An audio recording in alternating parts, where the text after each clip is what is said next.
afternoon, good evening, everyone. Thank you so much for coming out. I really appreciate it. If you haven't done so already, please help yourself to some pizza. There's lots. So fill yourself up now and take some home. You're more than welcome.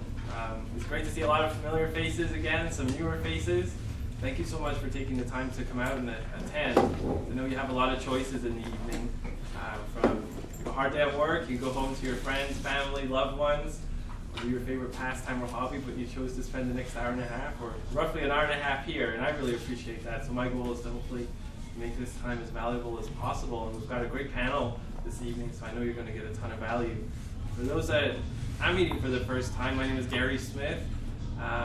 Volunteer to lead the AA-ISP Austin Chapter. Roughly, probably like almost 14, 15 months now, I've been involved as president of the AA-ISP Austin Chapter, getting to meet a lot of great people, a lot of great sales leaders, sales professionals. We did get a shout out, I was telling Judah, last week at the AA-ISP Leadership Summit for outstanding achievement. So, woo, go Austin. So thank you to all of you for making that happen. It's pretty cool. So with that, we've got a packed agenda. We do have a bit of a fireside chat this evening, so I think there'll be lots of opportunity to get your questions answered, share your thoughts, and hopefully leave here with a lot of ideas, tools, technologies, techniques that you can go back and implement into your regular world, either tomorrow or moving forward. So with that is our agenda. So for those of you who are new to the AA-ISP, I'll give you a little bit of an overview of what the AA-ISP is and our goal here in Austin. Wanted to share some recent research as a precursor to our panel discussion today. So some industry trends, industry challenges that the AA-ISP were able to poll over 500 sales leaders, sales professionals. So I'd love to share that feedback, and it really stems a lot of the talking points that we have for this evening. We have our panel discussion, of course, so I'll give a big introduction to our guests in a few moments. Then we'll have a meeting wrap up and some networking, and of course finishing off the pizza. So I do want to give a shout out. Unfortunately, they weren't able to have a representative here, but our meeting sponsor for this evening was Peak Sales Recruiting. So they're a local recruiting firm. They specialize in search for sales reps all the way up to executive management. So they're very kind to provide the pizza for this evening. So a big thank you to Peak Sales Recruiting. So for me, I love selling. I love sales. I've been involved in selling for about 12, 13 years now, well, really all my career as a professional since leaving school. And my goal for the Austin chapter and the AA-ISP is really to create an environment where we can come together, fellow sales professionals, sales leaders that have a passion for sharing ideas, best practices, helping each other. I think here in Austin we've all experienced it, just the sheer amount of growth, the amount of hiring for sales development reps, inside sales reps, not to the same extent field sales. So I think this is a unique time where we can hopefully help each other out. If you're a startup company to a Fortune 500 company, a Fortune 100 company, definitely help each other grow to reach the levels that we hope to attain in the near future. As well as being able to come to the monthly meetings, you are able to join as an official AA-ISP member, and there's just a ton of resources that you do have access to. I won't go through them all. I'll be happy to cover those if you're interested, maybe after the meeting or over a cup of coffee. But some of the resources that are available, there's weekly webinars on Tuesday as well as Fridays with industry leaders sharing up to the minute sales content. If you're looking to grow your career in inside sales, there's a mentor protege program. So you're able to align with maybe a local or maybe a national mentor. If you're looking to get into a VP role or a C-level role, there's C-level executives available. Or if you're starting out your sales career, maybe looking to get into a frontline sales manager role, maybe field sales role, you can definitely get that assistance or help. They also offer certification, so to really master your craft as a certified inside sales professional or manager, there's certifications available. There's just a ton of wealth of resources available. I definitely recommend checking it out, and I'll be happy to share any more details either during the meeting or after the meeting. Just please let me know. I wanted to give you a few events which are coming up. For the Austin chapter meeting, we meet every month. So the next event is going to be May 18th. We have June 22nd, July 20th. So the May 18th meeting will be here as well. So there'll be details of that meeting coming out over the next couple days. So definitely please check it out. As I mentioned earlier, we have a Frontline Friday webinar as well as a Training Tuesday. Frontline Friday is really content geared towards frontline reps, frontline managers, giving you actionable tools and technologies that you can implement right away. Our last webinar was last Friday. It was on cold emailing strategies. So a lot of really cool content. And Training Tuesday is something similar. If you're new to AA-ISP, I definitely recommend check out Inside Sales Studio. So every Monday, Bob Perkins, who's the founder of the AA-ISP, will do an interview which he'll promote on social networks. So there's a Monday Sales Minute meeting, Monday Meeting Sales Minute. So it's on a key topic. It could be leaving voicemails, sending emails. It could be on sales acceleration tools. So he'll share that, and it's usually an interview with a thought leader, sales leader across the US. Then he also does an Inside Sales Studio interview. So again, most recently he did a focus on women within sales, specifically within sales leadership roles. So we interviewed a lot of female sales leaders across the country, getting their perspectives to help the next generation of female leaders getting into sales, what to do, how to network. So a lot of great content. And there's also a conference coming up in Denver on June 15th. So a lot of cool things going on. So Gary, the Frontline Friday, Training Tuesday, do those emails go out to anybody on an email list, or is that members only, or? For Frontline Friday, it's members only, but if you check out the AISP website, all the details are on there. So you get the dial-in information. You just won't receive that ongoing email. Training Tuesday, again, similar, it will be listed on there, so we'll give you all the details. I would be the host of Frontline Friday, so all are welcome. If you need the information, just let me know. So really the whole goal of the organization is just to elevate the inside sales professional as a whole. I think it's just an exciting time. We're going through hyper-growth right now, so the more we can help each other, the better. So with that, we'll get into the meat of our conversation this evening. So we had the AA-ISP Leadership Summit last week in Chicago. It was just phenomenal. I know Britton was able to be there, Adam was able to be there, myself. So many thought leaders, industry leaders sharing their insights and key trends within the market. And AA-ISP also put together a report. They polled 500 sales leaders, sales representatives about what are the key challenges within their teams or organizations. And that really the research really stemmed my thought for today's conversation and the panel discussion. So I wanted to talk about the research results for leaders first and foremost and highlight the 3 trends or topics that they said they were most concerned with.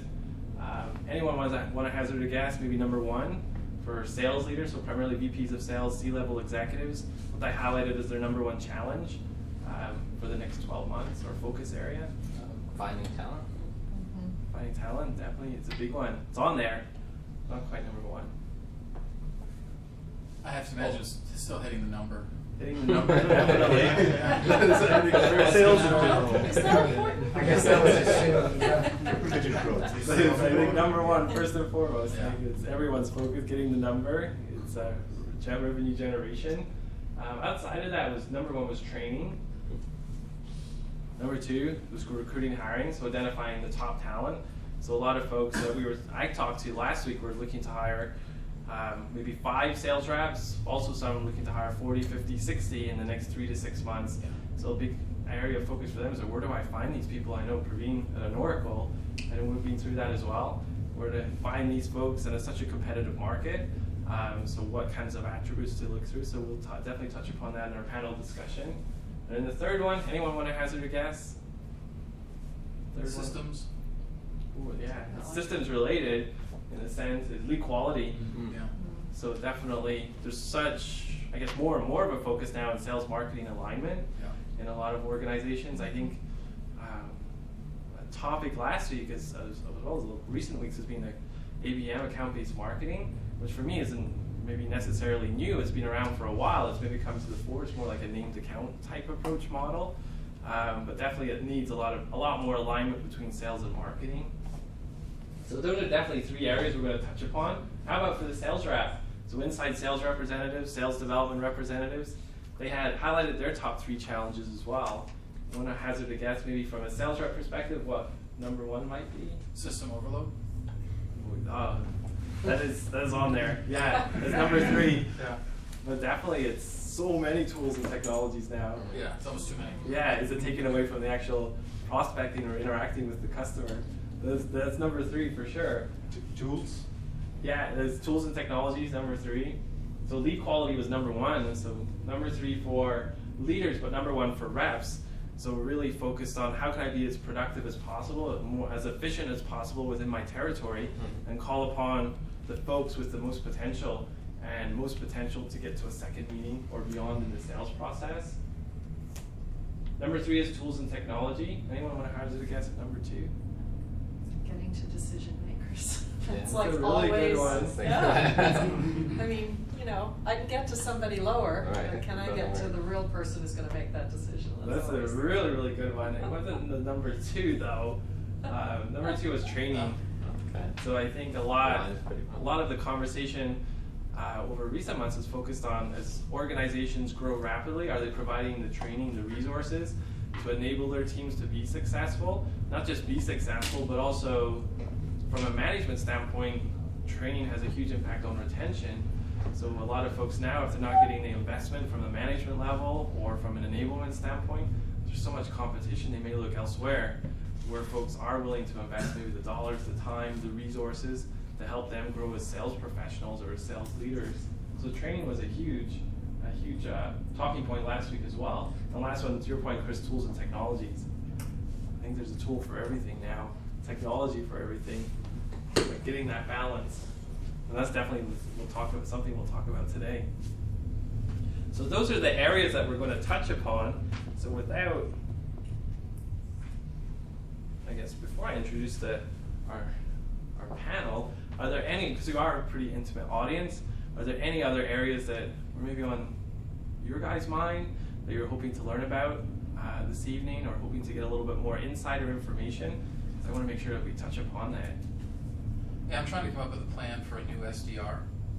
Okay. So some people measure them based on LTO or lead quality, or other folks have a point system where they assign points for certain things. So I'm not sold one way or the other on what's better, so I wouldn't mind a perspective or two on it. Oh, perfect. Yeah, we're in the same boat. I was just telling these guys earlier, we have account executives that work the lead from the time it comes in to the time they close it, and we're looking at breaking part of that off to an SDR group, and don't really have a clue other than what we've read and what we've heard, so more insights as to how people have used it. Awesome. Would be good. You already do that, you're just looking at how to advance it. No, so the organization I came from was all inside sales, so similar. The lead was owned by AE from get-go through close. So this current organization, it's a startup, there's literally 8 people in the building, but we have one person who is probably best qualified to do what I understand is the SDR function, not probably take it all the way to close. And we're at a stage where every customer matters, so I probably want that person to focus on the front half of the sales process, and then myself and the other person will handle the closing for now until we can train this person on how to handle the rest of the sales cycle. So I think being very explicit about what the SDR role is, and then how we're going to measure the SDR will be extremely important. And then eventually I want to scale that piece of the organization. Awesome. That's a great topic, very meaty one. Yeah. So yeah, I think we'll touch for Chris as well as Adam. I think we'll definitely go into that. I think all 3 of our panelists will have great insights. Perfect. So that's awesome. Thank you. That's great feedback. Any other areas maybe stand out right now? Perfect. But please don't hesitate interrupting as we go along. I really, as I said at the beginning, this is really for you. I want to make it as valuable as possible. So please ask as many questions. One topic. So, like, as a new company, like the particular challenges that you face in sales, like little referenceability, products that are still under development. If you can touch on some of those, so if you've experienced that. Perfect. I can share some of my thoughts. New startup. Yeah, sure. Well, awesome. Those are great talking points. And also, we are social ourselves, so we'll talk of tools and technologies. Feel free. Our hashtag for this evening one of my favorite shows, Jimmy Fallon. My wife and I sit there. I love the thank you letters he writes on a weekly basis. It's the best show on TV. Really cool. But I also love his hashtag that he creates and garners responses from the public around embarrassing moments from your father or parents. So, and he always has a worldwide trending topic. So my goal tonight is to get this a worldwide trending topic on Twitter. So hashtag Inside Sales Austin. So feel free, tweet your insights, your takeaways, any questions. I'll be monitoring the Twitter feed throughout our panel discussion. So please share questions. I'll be happy to interject and share those if you're too shy to maybe ask. But love to get your thoughts or takeaways and make Inside Sales Austin a worldwide trending topic this evening. I'm not being rude, I'm tweeting. Well, thank you. So with that, we're now at our panel discussion. So I'd love to ask our panelists to please take a seat at the front.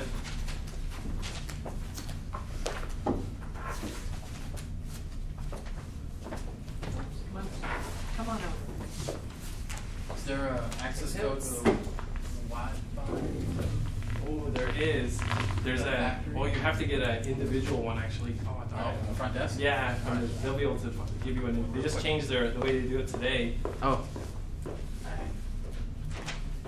So welcome, Bina, Pravin, Britton. Thank you so much for taking the time to be our panelists this evening. Sure. So I'd love to give you, our guests, an introduction to our panel. And I'm excited because there's just so much experience and a wealth of knowledge that you're going to hear this evening. So first I'd love to start with Bina Ramsdell. So Bina is currently North American Sales Training Specialist at HomeAway, Expedia. Yeah, Expedia now. Yeah, definitely. Moving on up.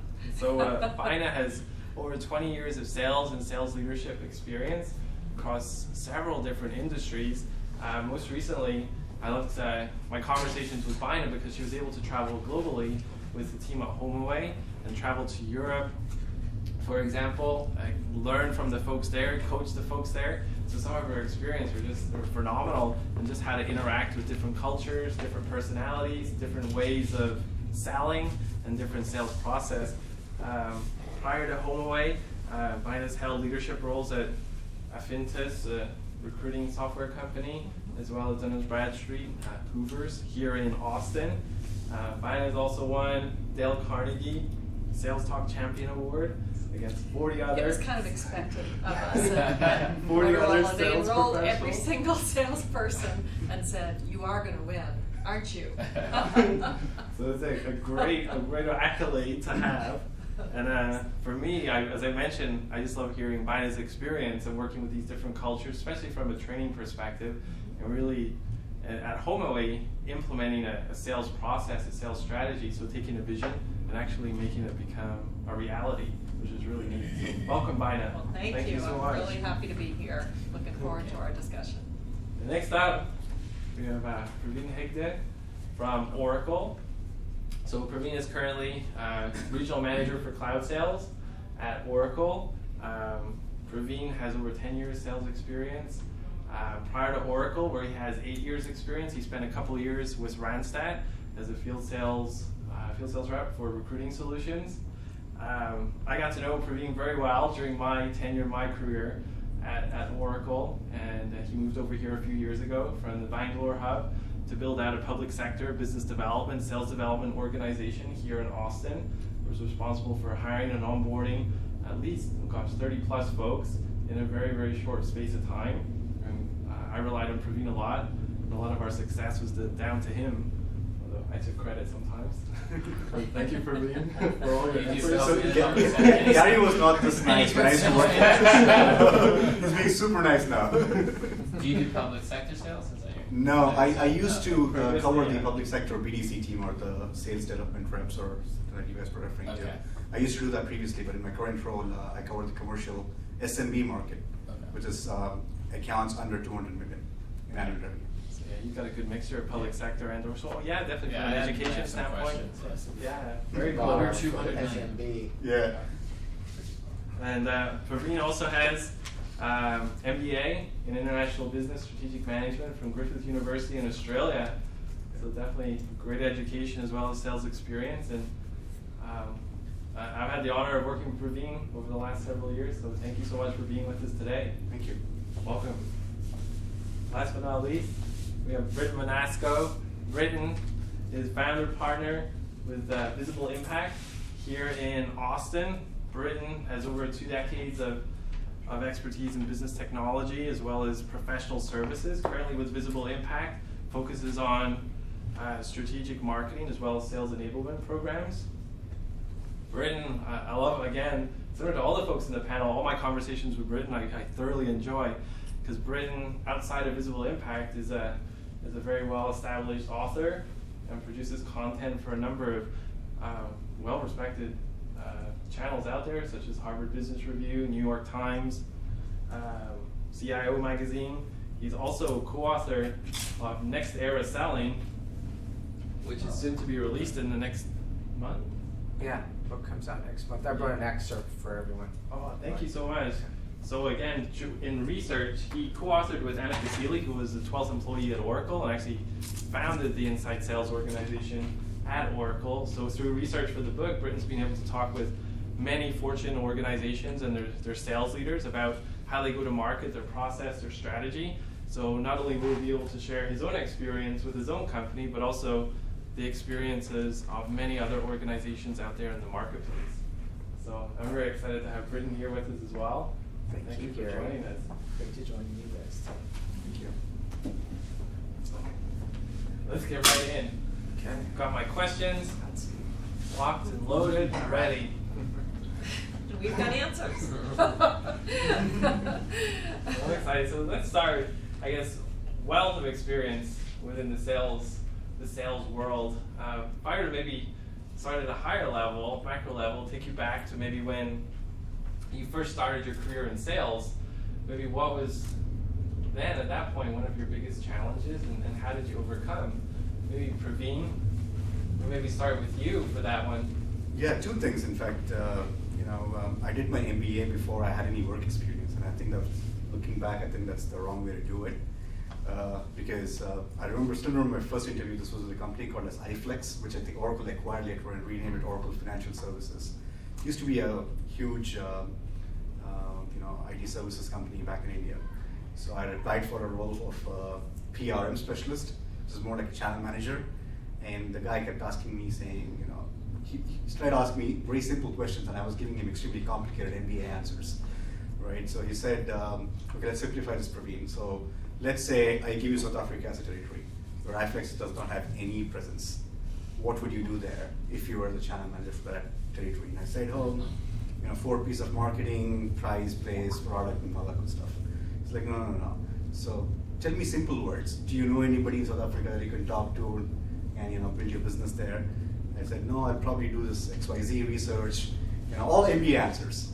All the guy was looking for is like, hey, I'm going to go and find a partner who already knows the territory pretty well, and then sign up iFlex as one of their go-to partners. Right? That's all he was looking for, and I would have got the job, but I didn't get the job. And I finally, after talking to a few other people, and I got a job in Oracle, and Oracle finally acquired iFlex, so it's a different ballgame altogether. So that was the number one thing. I didn't know anything about sales, and I was coming with a lot of bookish knowledge, and translating that into practical knowledge was different. Second thing is when I was into my first field sales job, right? So I was going and like literally selling, saying, this is my company, this is what we do, A, B, C, this is our strengths, and so on and so forth. And I was doing zero information gathering. So that, when I look back after going through the Sandler training and so on, different kinds of training in Oracle, I would have done something differently, is go and ask a lot of questions saying, how is your current recruitment solutions, and who are your service providers, and what kind of profiles are you currently getting, what are some challenges with those profiles. And that way I would have been able to position our product a little better, so which I do differently now in Oracle. So those are a couple of things that I can think of. That's great feedback. Definitely, I guess, the jargon or MBA jargon, as well as the pull versus push type approach to a conversation. Is that maybe similar for you, Bina, or maybe did you have a different experience starting out in sales? I was a teacher. That's what I went to school for. I was a teacher. And in my career, I've found that teachers make really great salespeople. But my first selling position, I just kind of stumbled into it. I I had traveled all through the Virgin Islands. I taught school there for 5 years, and I had traveled all through the Caribbean. And I found myself back in Boston where I grew up, and I went for an interview with a company to talk to them about being a travel agent, because I figured there were no teaching positions on the entire East Coast. That's why I went to the Virgin Islands in the first place. And I sat across from a gentleman, and he said, "I want to hire you to sell my group travel." And I said, "Oh, I've never sold anything in my entire life." And he said, "You just sold me." So really, I had to kind of start thinking of myself as able to sell something. He said, when you're a teacher, you sell ideas, you get people excited about whatever it is you're teaching. You got to keep their attention. You've got to follow up with them. You got to make sure they learn something. All those skills, apply in your sales career. But for me, my big sales position was first with Motorola. And the year that they hired me, and that was many moons ago, they hired 3 other women. And they never had a woman salesperson in their division at all. And so all of the meetings, everything was all about beer, poker, and golf. I took up all 3. But I had to kind of learn to kind of like position myself as, okay, you're no longer a teacher, now you're going to be in sales. And luckily I worked for a Fortune 500 company that did provide fantastic training. And I love to learn. So, I think one of the qualities I look for when I recruit people to sell are, a number of different qualities, but one of them is being wildly curious. Like somebody who has the courage to get out of their comfort zone and learn something and be coachable. So I call it the 5 C's of being a really great salesperson is, having courage, not only to ask the tough questions, but also ask for the order and boldly go where no man has gone before. All that courage, the confidence that it takes to not only confidence in your product, obviously if that's non-existent, you're losing, but confidence in yourself that you can do this, that you can present something in an organized fashion and have people get excited about it. Being coachable, all of these things are essential to a good salesperson. And I think having somebody that's really willing to learn and learn from other mentors, learn from whatever the training programs are, was really essential. So it's a long time ago. You brought a couple it's hard points to think back to that, I think the one about being curious, I so agree. It's like kind of be interested versus interesting, like wanting to learn about what's going on to really figure out if there's an opportunity to work together is just really key. And then I think your opening comments about selling for me is just it's human interaction, it's human behavior. One of my favorite books we read recently in the last 6-9 months is Daniel Pink's To Sell is Human. It just talks about sales as a whole and how it applies not just to B2B sales, B2C sales, but outside in our normal lives, our personal lives. We may not realize it, but we're connecting, we're setting next steps, we're getting commitments, we're making friendships, we're selling ourselves in just so many different areas. It's great insight. Thank you. Yeah. And Britton, how about yourself? Well, my first real experience in sales I think it's interesting from the standpoint is I had to, when the .com crash happened, I went out and started my own practice and became a consultant and grew the consultancy. But I learned something right then by a guy named Tom Stevenson. He was head of worldwide sales channels at Cisco, and he had moved to Austin. He wrote a book called The Relationship Advantage, and one of his insights was that there's this thing called the Rainmaker model.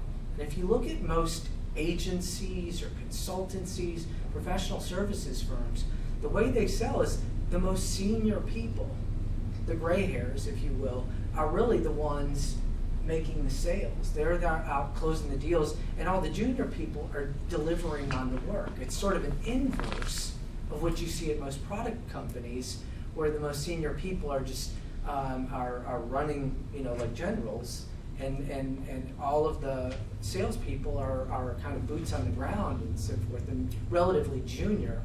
And he made the argument, which I think is really compelling going forward, is that your most senior people still have to be very active in the sales process. And not own the whole thing, mind you, but be like sequenced into the sales process at the right time to move it forward. And then if I'm a salesperson, a relatively junior salesperson, if I can use the senior people in my organization, and I would say even the thought leaders in my organization, I mean people who publish, who speak, have built a name, that is very powerful, particularly if you're selling if you've got a missionary sale, something new, or you've got a complex sale. Being able to draw on the most senior people and thought leaders within your organization, the rainmaker sale, if you will, is relevant not only to professional services firms, but increasingly to product firms as well. So that's been my experience, is applying that and helping my clients apply that as well. That's a great point. And have you seen, maybe based on that initial experience, maybe recently, the last 12 to 24 months, maybe in your own business or conversations with other sales leaders, have you seen maybe the same trend apply, or maybe other trends start coming to the fore to help organizations grow? I do see that in the sense that there's this recognition that you have to be out there publishing, content marketing is very hot, and branding your firm in some way. I think there's a risk of sending out too much noise, too much information instead of relevant stuff that has an impact. But I think this has been, the great companies have been applying this and continue to apply this perspective that you have to come with insights. You have to arm your salespeople, for instance, to bring insights and challenge. This is a very popular book, put this on the list, The Challenger Sale, and now The Challenger Customer. You have to come with insights and challenge the buyer's status quo in a diplomatic fashion. Don't be a jerk about it, but bring a perspective and say, we talk to people like you. This is your superpower. You talk to a lot more of their peers than they do, and they want to know more than anything what's going on with their peers. You can bring those insights and show them something different than they're doing now, and that becomes a backdrop to a vivid, compelling, provocative conversation. So I see the best companies are doing that. Insight selling. There's a few questions. What was the name of that book that he wrote? The Challenger Sale. No, the relationship something or other. The Relationship Advantage, Tom Stevenson. I think that's PH. And then about the CEB models, the Challenger Sale. Correct me if I'm wrong, but aren't they just codifying what everybody's been doing for, like the good sales reps have been doing this for 30 years anyway. So if I got to find some pain in you, and there isn't any on the surface, maybe I challenge you with something, and then try to get the conversation going that way. So I really feel like it's just almost putting another spin on. I think Dale Carnegie got slapped with the same thing. They said, "Oh, this is just old wine in new bottles," and he said, "Yes, it's common sense." Yeah. But it's not applied commonly. Sure, that's fair. Neil And I Rackham think said the that's a same thing fair- about his own book.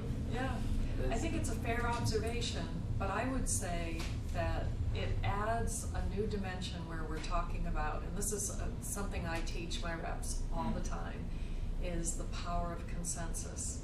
Because it's one thing to talk about what your pain is. It's another thing to talk about how other people I talk to who are in your industry, this is what they're telling me. And that's consensus. I mean, we see consensus being incredibly powerful in our everyday life with the way we look at reviews. We care deeply what other people think. We care more about what other people think, even like when in a coaching environment.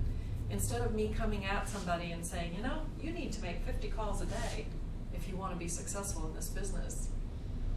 It's a lot more effective if I say, hey, would you like to know what my most successful customers do, my most successful sales reps do? Do you want to know what their secret is for maxing out and making the most quota attainment? You want to know what they're doing? Yeah. That's a lot more compelling than hitting somebody straight on and saying, you need to do this, and you need to do that, and you need to do this. And why aren't you doing this and why aren't you doing that? It's a lot more compelling to talk about what other people are doing, and therefore it's like a disruptor. It's like, gee, I never thought of that. You're much more open to hearing it from somebody else's perspective. And that's, you can challenge somebody, but you can challenge them by thinking about how other people are winning the game that you want to win. That's where the real magic happens in my mind. And I want to say one more thing about that, because I think one thing that's a little different from what we've been doing for a long time is it was really popular to talk about consultative selling and needs-based selling, and this was a revolution. Oh, you're going to ask them questions, you know, and this was something new at you know, probably in the late 70s. Right, yeah. Everybody had just been pitching product. But so they started around and asking questions. But what's happened is that people give you so little time now, and their attention is so brief that you've got to come with some kind of perspective to create context for the conversation. So if I can give you in 5 minutes a briefing, a perspective that intrigues you, then I've earned the right to continue the conversation and start asking probing questions.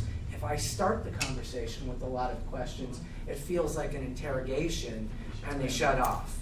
So getting to the pain is critical and has been. I think the means of getting there are now involves some different tools and perspectives, and you got to come prepared. Is that a similar experience at Oracle? Are you finding the same type of approach? On the same topic, this is fairly new because this happened right after you moved out from Oracle, right? So recently, you guys know there's a huge push for cloud sales in Oracle. So everybody had to do a training where they had to go watch some videos from Steve DeHee, who's the SVP for cloud sales or cloud marketing. And then we had to record our own videos giving a cloud story pitch for 5 minutes. So, you know, that kind of touches right into the topic that he was saying. You know, it's not just about asking questions, but given a chance, you get 2 or 3 minutes to the customer. What would you say? How do you position Oracle Cloud? And in the story, is it examples of like insights or industry trends or that you're sharing? It included industry trends. It included you know, what we are doing in the cloud space, and it also included things more in terms of you know, how do you transition into cloud and things like that. Oh wow, very cool. I think it's like I fully agree with all your points. I think the presentation I sat in last week was from a gentleman that runs the digital sales organizations at IBM, and IBM have now coined inside sales, now digital sales, to tie in with how customers typically buy now. There's so much information out there, and they typically do a lot of research before engaging with maybe a sales professional or a sales team. And a lot of that information is getting peer reviews, going to peer groups. Other, maybe if it's HR, going to HR advisory boards, learning what they're using in tools. So I think to your points, they value a lot of peer-to-peer recommendations more so now. So hearing that maybe from a salesperson, although it's been around for a while, it probably resonates a little bit more. That's really, really good feedback. Great examples. So does that adjust your sales cycle, or does that adjust the way in which you make the first sales call? What do you guys think? Pravin? I don't think so. That makes a lot of difference in the sales cycle, but obviously the first you know, interest towards talking to some of the sales folks, it kind of piques interest. Yeah. But from a sales cycle perspective, I don't think so. It's got anything to do with the sales cycle. Yeah. Could even expedite, I think, because now there's so many. You may be working with IT, but also another line of business. So if you maybe understand how, say, IT defines maybe business value versus marketing, or HR defines business value, then you tweak your message slightly. So now you maybe expedite your sales cycle that a little bit more, because now you truly understand what's important to them, the insight. But I agree, definitely the front end of the. Also from a trend perspective, right? You know, recently in Oracle we introduced something called as 3D presentation. So we had a 3D camera, so I can shoot myself talking to the camera, then I can import my picture onto my PPT slides. So let's say, for example, if I'm talking about a point, I can pull the point down and it shows that, right? Cool. So what a couple of my reps did was they recorded their own cloud story pitch, the one that I just talked about, and they send that as a video link to our customers. And sometimes for customers where you've tried 10 times, try to reaching out to them with no luck, we have at least 1 or 2 customers responding back to that email when they send that video link with the cloud story. Yeah. So we're trying different things in that sphere, not necessarily through a cold call, but we've used video links on PPTs as well. Yeah, so then is it fair to say then that what a lot of this is doing is probably changing the role of the SDR more so than the AE? I think that depends I on mean, the it role could. of your AE. Sure. But, Yeah. but yeah. But if you have SDRs, then these are the people that are making the calls that are probably watching HubSpot to see who's downloading what, right? Or whatever the other platforms you So use. in Oracle, both the roles kind of encompass each other. Say again? In Oracle, we have the business development group and the sales group. Yeah. As a sales group, you still have to do your own cold calling and find your own leads as Sure, well. got it. So it would cater to both of them, according to me. Yeah. Super. Maybe that's a good segue, because I know Adam and Chris, you had questions about like the Yeah. SDR organization, maybe measuring SDR, ramping them up, and getting them as productive as quickly as possible. I don't know. I think there's something to keep in mind though, is like that is a great brand.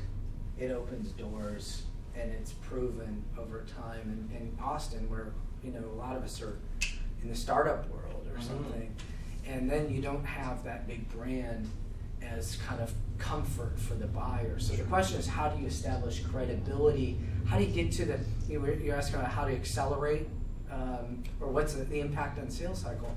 Well, if you can get to the more senior people, that can accelerate the sales cycle because they have the power to do something. The question is, why would they meet?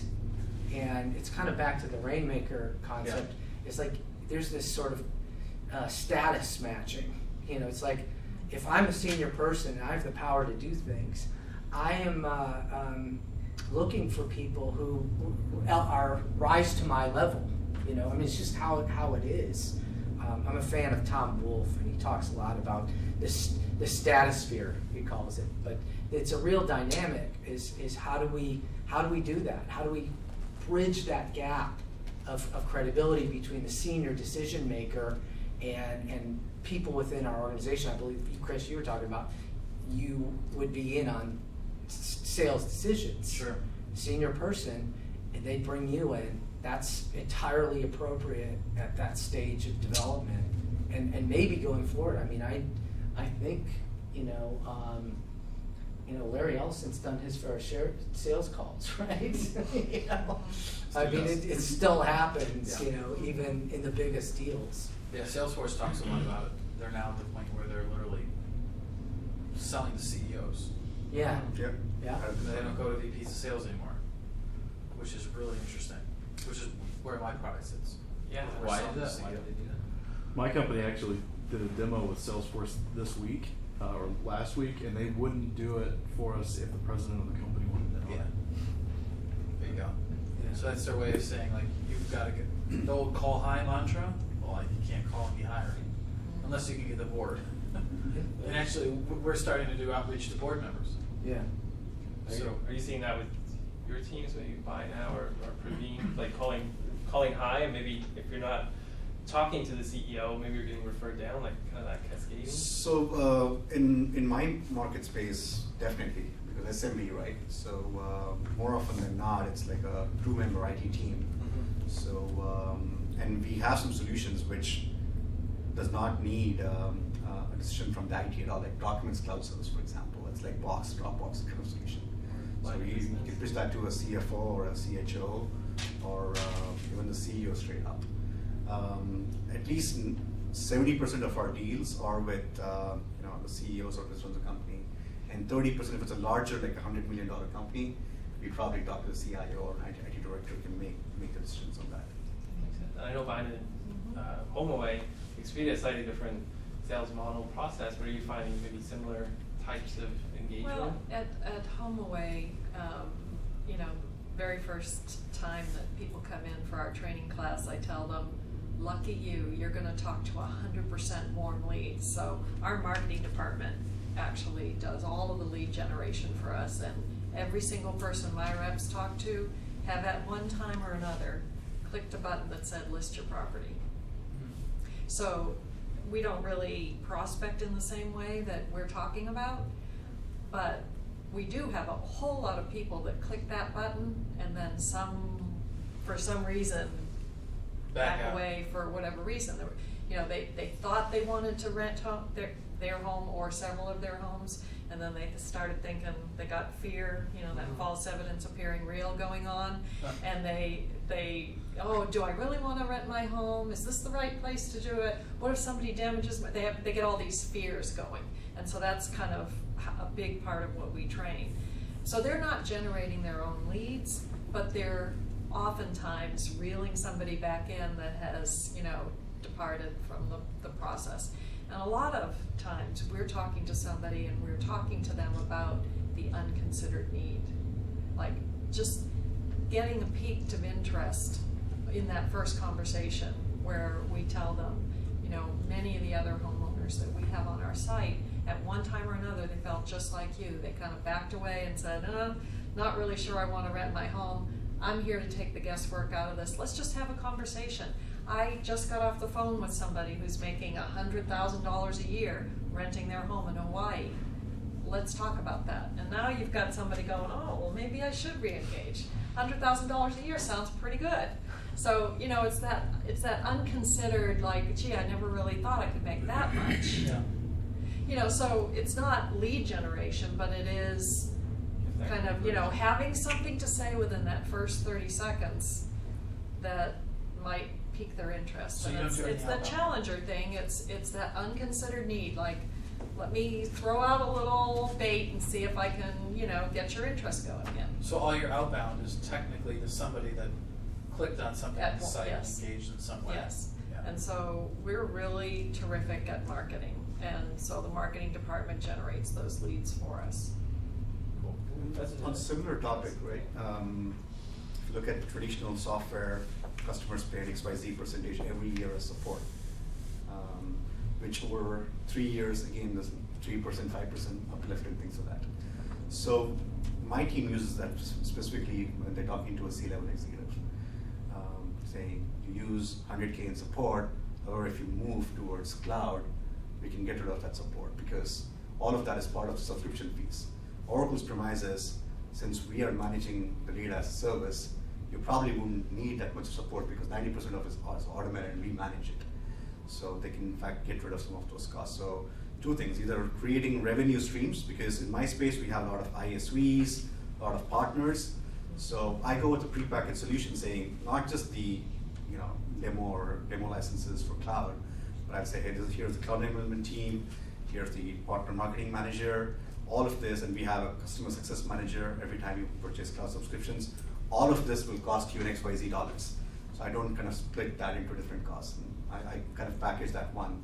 And then we offer this subscription services more like prop hosting, saying, if you do this, here's this XYZ customers who you can bring on board and make XYZ amount of money. So creating revenue streams, saving on existing support and things like that, and creating a whole package. Because in Oracle, I have the luxury of having 10 different teams where I can create a package together to a customer. I think at the core, like both Bina and yourself mentioned, it's creating that, it's almost that storytelling, like painting that picture, here is what you could potentially do. Have you thought about that?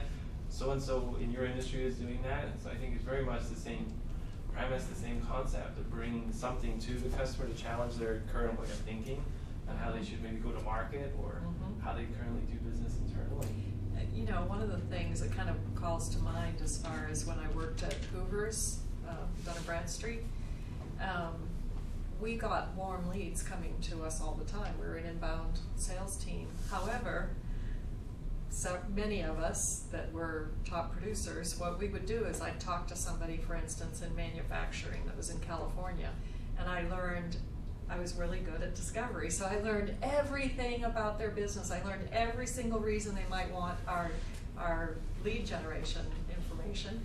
And then I would use my own tool, search for manufacturers like them, and then I would pick up the phone, and this might be helpful to you as in terms of lead generation, but I would call another manufacturer that fit that same profile, and I'd say, I just got off the phone with somebody just like you in California. Would it be of interest to you if we have a chat about why they decided this was something they were interested in. And now it's like, whoa, wait a minute. You know, like somebody like me was interested in or benefited in such a way or solved this problem. Here's the number one problem they said they had. Does that sound familiar? And they'd go, yeah, how'd you know? And pretty soon you got them interested. So you can take an inside salesperson who's getting leads inbound, but then if you, whatever they learn, capture that and then apply it to, you know, outbound to somebody else that has the same need. I mean, I'm sure in your business that would be if you get one person interested in cloud, why is that? Like, what is the problem they were trying to solve? And then take that problem, package it, and say, does that sound like something you struggle with? Because if it is, I can share with you what their thoughts were about adopting this. You know, it's, in our research for our book, one of the things that was striking to me about what's so powerful about the inside sales model is this rapid feedback and learning that goes on, whereas field sales, traditional field sales, everybody's just sort of distributed, dispersed. You know, we call in the book, we talk about them being off the grid. Mm-hmm. Whereas inside sales and maybe some of the smarter field sales who see what's coming, Yeah. they are on the grid and networked, connected, and there's this opportunity for managers to, you know, they can record calls, they can learn from the recordings, they get feedback. There's some cool tools out there that can help you kind of code the calls and draw insights that might be generated into marketing materials or really guide future things. So this learning that you're talking about now could be distributed throughout the whole organization and rapidly and well. Do y'all have rigorously. the ability to record calls? Yeah. That is so powerful. I mean, like I actually make little snippets of calls and say, hey, you want to hear describing this done well? And I play that for people. Of course, I have a rule. I never, ever embarrass one of my sales reps. I always lift them up. Always. Like, I will never play a bad call. I've heard that as a practice. I don't recommend it. But, you know, playing a really good call and giving them accolades and saying, you know, hey, turn to your neighbor and try that. Say it just like he did because he did an awesome job. And then they go, oh yeah, I can try it. I can do that. Like, you know, it's not that hard, right? So if you... With the bad calls, you can do a 1-minute manager. Yeah. I mean, you can get to that. You just don't have to embarrass people. No, So yeah. along those lines, like, have you seen, like, how maybe for a call shadowing debrief session, like, what are maybe some best practices for measuring those calls? Is it using just like a checklist, or is it using maybe technologies like an exec vision to hit upon key criteria? Are you talking to the right authority? Have you uncovered need? Have you presented our solution accurately? Maybe, I don't know, Britton. I think if you're curious about that, I mean, the two companies that I think you might want to look at is, I think one's called, what's it, Bongo or something like that. I saw them at the show. I can find it if you're curious. Gong? But Gong? Gong. Did I say bong? Really? Not a word. There's pizza in the back, folks. But Exec Vision is the other one, and Steve Richard, who runs that, is a very interesting guy who's been involved in this for a long time. And he talks about conversations as an asset. And in terms of assets, you know, anybody can have assets and own assets, but unless you're leveraging those assets, you're not realizing the full value or potential of them. So he's made it easy with Exec Vision to navigate that thing. I think the problem with conversation recordings is they're so hard to go back to and use in that way. And he's figured out how to tag them and share them and use them in a way that this feedback can be very rich and rigorous. Yeah. I was out in the Valley a couple weeks ago, and several of the sales directors and VPs that I talked to were using something called Mind Tickle. Yeah. Yeah. Yeah.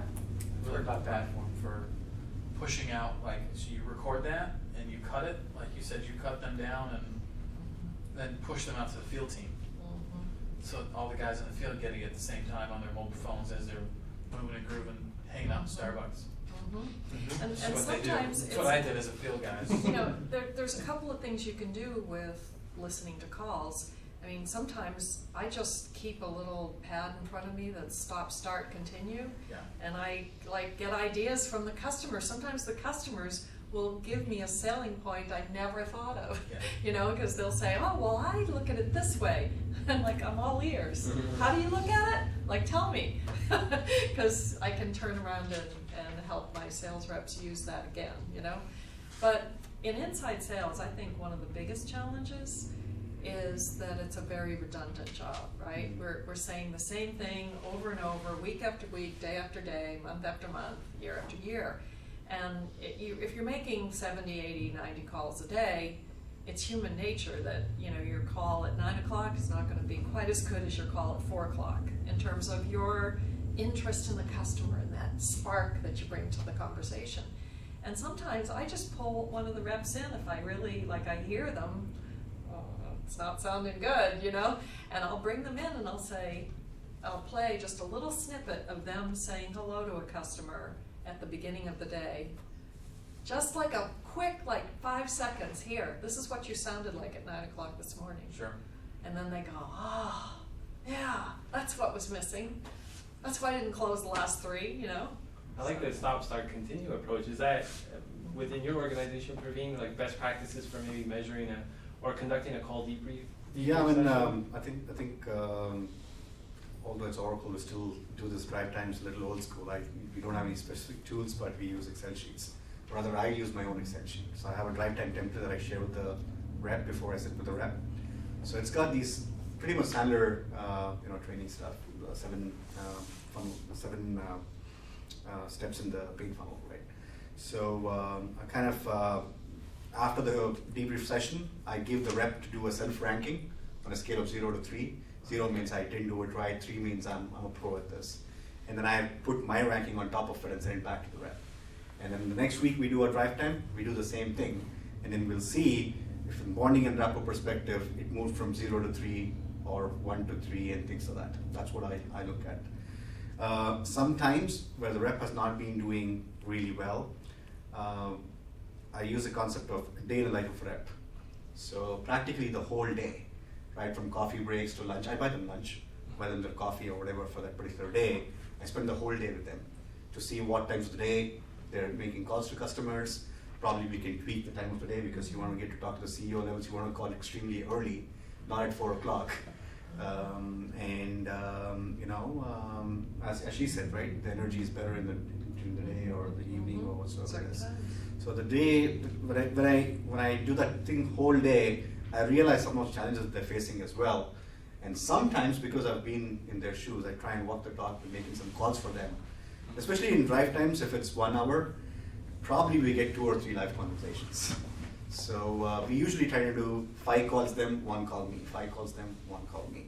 Sometimes I'm put in a spot, but they do really appreciate that I took the efforts to say that I'm going to make the call. So that way my standing in their mind goes up according to me. So I like that practice a lot. And along the lines of measurement, with the question we had earlier around sales development, business development, like what have you maybe seen from that standpoint? How do you measure success of someone within sales development? Is it purely pipeline generation, connect rate? Is it maybe titles that they engage with, presentation set? What have you maybe seen from that perspective? Maybe for being within like the business development, sales development org at Oracle, what are some of the measurements or metrics? So for BDCs, we call the sales development team as BDC, business development consultants. So so on 100% metrics, we used to attach 40% weighting towards number of opportunities, 40% weightage towards pipeline, and then 20% weightage towards revenue that comes out of the opportunities that they pipe. So what is a lead or an opportunity? It has to satisfy at least 3 of the bank criteria: budget, authority, need, and time frame. 1, and 2, there has to be a call. So there has to be a discovery call that the BDC will set up for the sales rep, where the sales rep, the customer, the BDC, and 90% of the times we would have a technical guy on the call as well. So 4 people have to be on the call for it to be qualified as an opportunity. And once that criteria is met is when we'll tell, put this in the system for an XYZ, whatever, opportunity value and things like that. So I think the target that we'd set was, it depends from business to business. In public sector side, the opportunity target was like 13 and the pipeline of about $1 million, and every quarter the revenue budgets would change.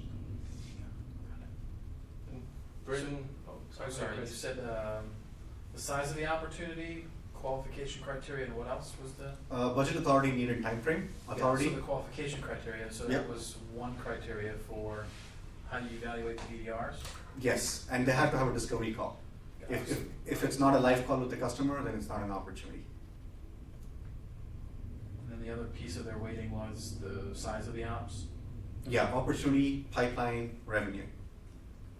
And you can play around with the percentages there, because in a couple of quarters we'd also had something called as management-based objectives, which can be their campaign performance, saying I gave you a list of 20 accounts to call into, trying to position a certain product, how did you do on that, how many leads came out of that, I can give you extra 5% towards your sales compensation if you do well in that, or you can come up with any objective for that week. Yeah, got it. Reps used to call that manager biased opinion, but it's management-based objective. Yeah. Britton, how about you? Is that similar to what you've maybe seen in research for the book, or the other metrics that you've came across to measure overall success? Well, I think when you look at the ISRs and people who are quota carrying, I mean, you see a lot of interest in deal size and the length of the deal, and I think there's been concerns about how long it's taking in lots of cases to close the deals. And when you look under, what's really going on there, quite often the issue is that they're just not creating, urgency on the part of the buyers. They're not getting into the issues and clarifying the cost of the problem. This isn't a natural thing to be. It's sort of counterintuitive to spend a lot of time talking about the negative. It's much more comforting to race ahead to the fabulous future if only you had my product. Yeah. And psychologically, the buyer's still back here saying, "Oh, well, that looks risky, and my hair wasn't on fire when you got here, and it's still not on fire, so maybe I'll just hit the pause button."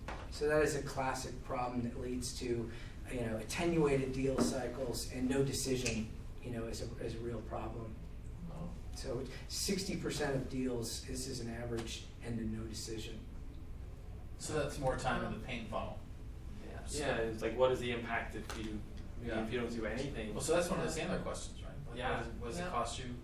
Yeah, to do it the way you're doing it now? To do nothing, yeah. Are they willing and able to move forward? Yeah. Well, we measure all kinds of metrics. I mean, there isn't anything that isn't measured. But which ones do you actually pay attention to? Average sales price. If they're, I call it selling with their own wallet, then they sell really low volume of product.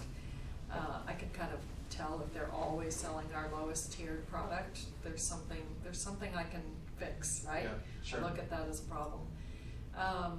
We look at talk time. If they're not on, I can look down at all the recorded calls in the morning, and if somebody has spent 2 or 3 minutes on a call, not working, this isn't working. We have to get a real conversation going, right?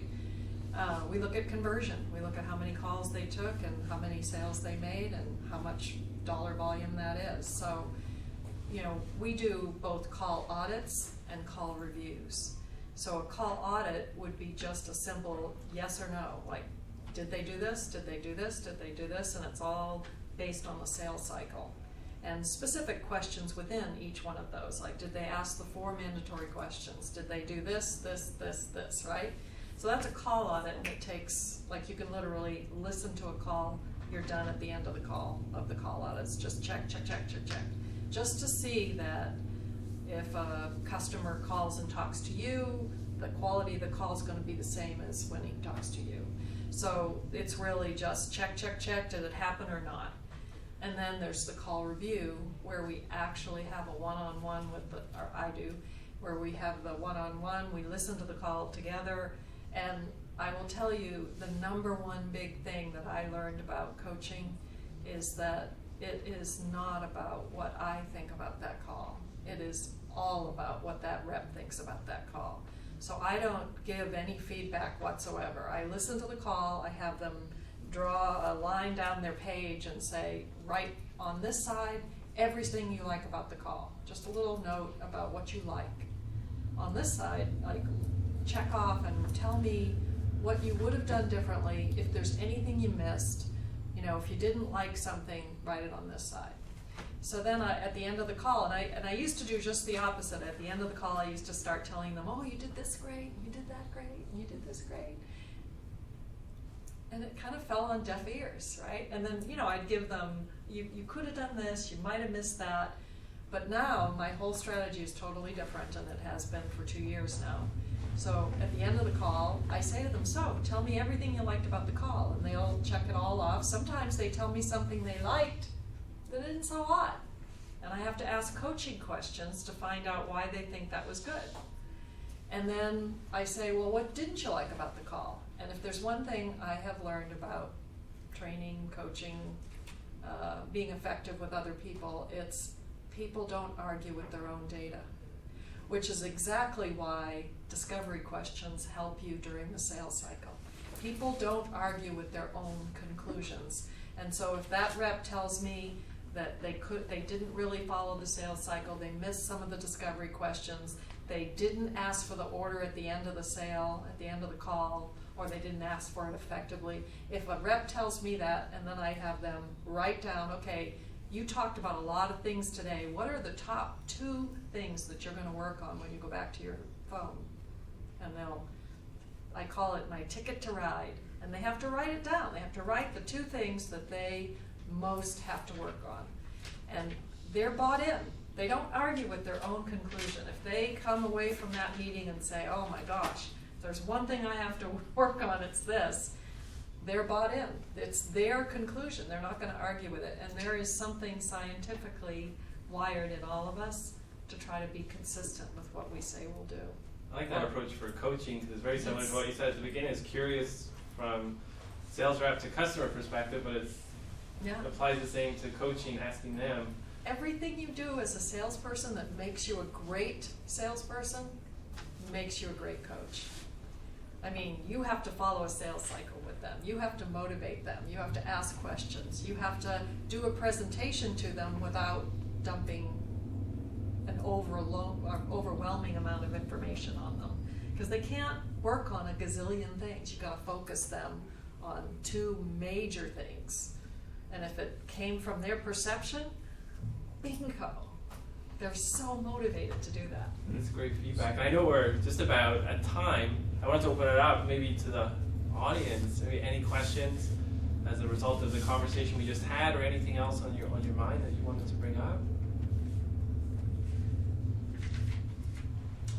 What's your policy with, well, you probably have it because you have like a high volume with references. Like, you probably have the homeowners, they'll ask for references right away. I imagine you're not giving it out every time.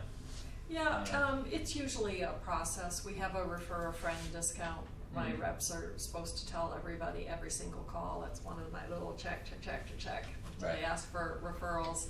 I mean, just at the very beginning of the call, I ask, one of the mandatory questions I have them ask is, help me understand, how did you hear about us? Mm-hmm. That's the number 1 question they ask at the very beginning of the call before they get into discovery. And there's really only 3 answers. And so each one of those answers helps the customer get in his mind that, oh, yeah, I did come to them for a reason. Right. And one of them is, you know, oftentimes we hear that they were referred by somebody else. Mm-hmm. And, oh, well, who referred you? Joe down the street, he's making a killing. Oh, how well is he doing? And you get the person telling you why this is such a good idea, right? Now the person has just sold themselves at the beginning of the call on, hey, this is a pretty good deal. Right. Joe down the street's making a killing. I guess I'm safe. I guess I can move forward with this. You know, so. But yeah, referrals are great. I think they're probably underutilized in most companies. I think, you know, people mean well. It's kind of like writing a review. How many times have you gone to a restaurant and said, that was awesome, I'm going to go right home and write a review? And you never get to it. It's the same as referrals. And so I learned a trick a long time ago, I hope it's helpful to you. Say to a person, if you're wanting a referral, say, hey, don't keep us a secret. We just solved a big problem for you. Don't keep us a secret. That is like, oh, yeah. Yeah. I mean, there's something that resonates in people. And when you're face to face and you see that, like when you say that to somebody and you're face to face asking for that referral, they go, oh. Or who are the first 2 people you're going to tell about this? Right. You know, be specific. I wait until the contract's signed and then I call the next day. Because the There you happiest go. they'll ever be with you is the day they signed the contract. Perfect. You gotta call the next morning. Perfect. Like I got to the point where like I wasn't doing outbound. Yeah. I was just working referrals. I once read a story about Bazaar Voice and how when they started the business and they had like 0 customers, the CEO used to go and he used to have engraved bottles of wine that he delivered to his customers, and he would sit down as soon as they became a customer. They got an engraved bottle of wine and they would have this conversation, and the CEO would show up himself to ask for a referral. Yeah. And I think But it's that reciprocity. I'm going to give you this bottle of wine, and then I'm going to ask you for a referral. That was to your point earlier, Judah, as well. Like with a startup company, maybe you don't have the brand recognition of an IBM, an Oracle, an HP. Like for myself, if I'm engaging in a conversation, if I work with a customer, I go on their LinkedIn profile, look at their connections, VP of sales, CEO, who is maybe in an industry that I would love to work with or get introduced to, and do what Chris said, is like follow up and say, hey, I found these 3 people in your LinkedIn profile. Like this is the benefit which we're bringing to you. Are there one of these folks that come to mind that may be able to experience the same value? Then get an introduction from there. So I definitely agree. Referrals are very much underutilized. I mean, you'd be surprised to know, you mentioned Oracle and IBMs, but sometimes when selling new products and new solutions, we do face that problem with referenceable customers as well. So that's why if you look at most of our cloud subscription contracts, we do have a line there which the customers can opt out of if they want to, but by default it's on. Saying I can use you as a reference and so on and so forth. So we are still building a lot of references. So the big guys do that. Oracle, Amazon, Google. We did it at Google. Sometimes they get struck out from. I just put it into our new contract. I'm just starting and we're putting all this stuff in it. It makes it sound like we got 40,000 employees. Is it applied though? I mean, does somebody say, oh, this was in the contract? How does that? Yeah, I mean, even with the big guys, like people sometimes don't realize they've given you permission to do that, and they come back to their website and they find their logo on your site. And it's like, hey, look, this was in the contract. Like we're going to tell people, but this is it. This is all we're going to do. But you're referenceable. Okay. Yeah, I mean, but we do take a little step further and we kind of do a small little video blurb of them, so they know when we are using them as a reference, but not necessarily not behind their back. And it's in the contracts for sure if they haven't opted out, but if we're using them in some forum, we make sure that they are still more aware and informed as well. Definitely, references are huge. Yeah. How about any other final questions before we wrap up this evening? What tools are you using to record the calls? We use Contactual, but I've heard all kinds of other software. I have a love-hate relationship with Contactual, really. Sometimes it's really great, and I have to actually snip the calls outside of it. It doesn't have any call snipping, ability. I've heard that there are others that may be more. Some of these tools now, I mean, they're recording probably, it's like an 80-20 thing. I mean, they're probably capturing 80% of what's being said. It's speaker independent voice recognition, so I mean, it can pick up a lot of what's going on in the conversation, and you can look at what's happening. It's measuring sentiment You know, if somebody gets upset or says something, strange, or they can capture that, or there's a high moment in the call, they can code it, they can see it, they can go to it, and you can learn things from that. Like what was said at that moment, what was the actual language that was exchanged, and you can search it by keyword.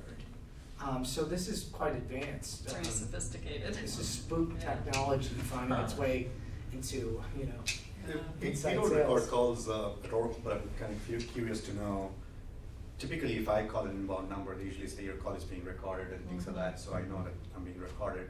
But typically, when you make an outbound call, how does the disclaimer work? Is that still okay and you can still record it? Or Yeah. because some people might then bring up and say, hey, I wasn't told that I'm being recorded. Right. If you're talking to a customer specifically, So I don't know how. our reps typically, well, if it's an inbound call, the recording that they first hear says this call may be recorded for training purposes. My outbound reps try to usually, they have to say it by law, they have to say it, but they usually say it in this way. They say, hi, this is Bina from Vacation Rentals by owner or HomeAway or whatever brand they're talking to. And I'm calling from a recorded line today, and how are you doing? I mean, it's like, it's said really fast, because they just feel like it's awkward, or, people don't, I think there's I know what it is. They're afraid that they're not gonna give them their credit card number over the phone if it's recorded. So. There's a lot of good research, to your point, Pravin, a lot of research out there. Noble Systems has done a lot of research on what's allowed, what's maybe not allowed. So if you're interested, I'd love to. Because when I was working for Oracle in India, I think the law was a little different. I could barge into any of my reps' calls whenever I wanted to. So I don't have to physically dial into or have a side jack and listen into their calls. I can tell them what's their extension, I can listen into their extension. When I moved to US, I knew that we weren't doing that here, and the calls were not getting recorded. So I thought it was a law. So There is a that's law there's in a law, yeah. Texas. Okay. And There it's is a law different in by Texas. state. Yeah. Some states you Yeah. don't need to tell them, some you do. Yeah. Do your inside reps or your BDRs also do outbound email campaigns? yeah. And Yeah. so they do that and take calls? So it's They all don't- outbound. It's all outbound? Yeah. So for inbound, we have a team called IT BDC. Sure.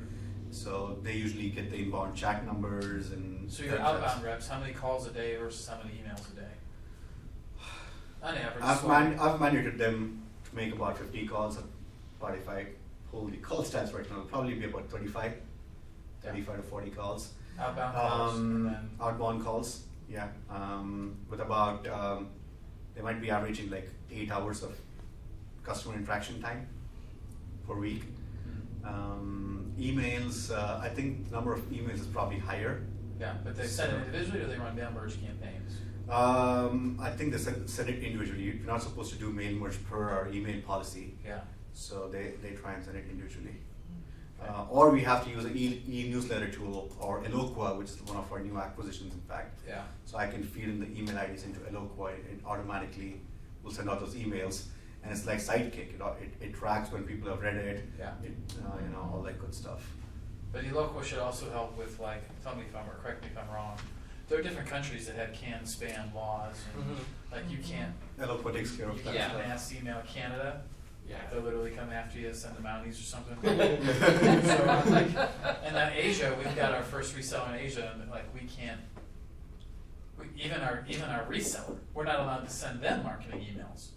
So there's all kinds of rules in Asia about it. So Yeah.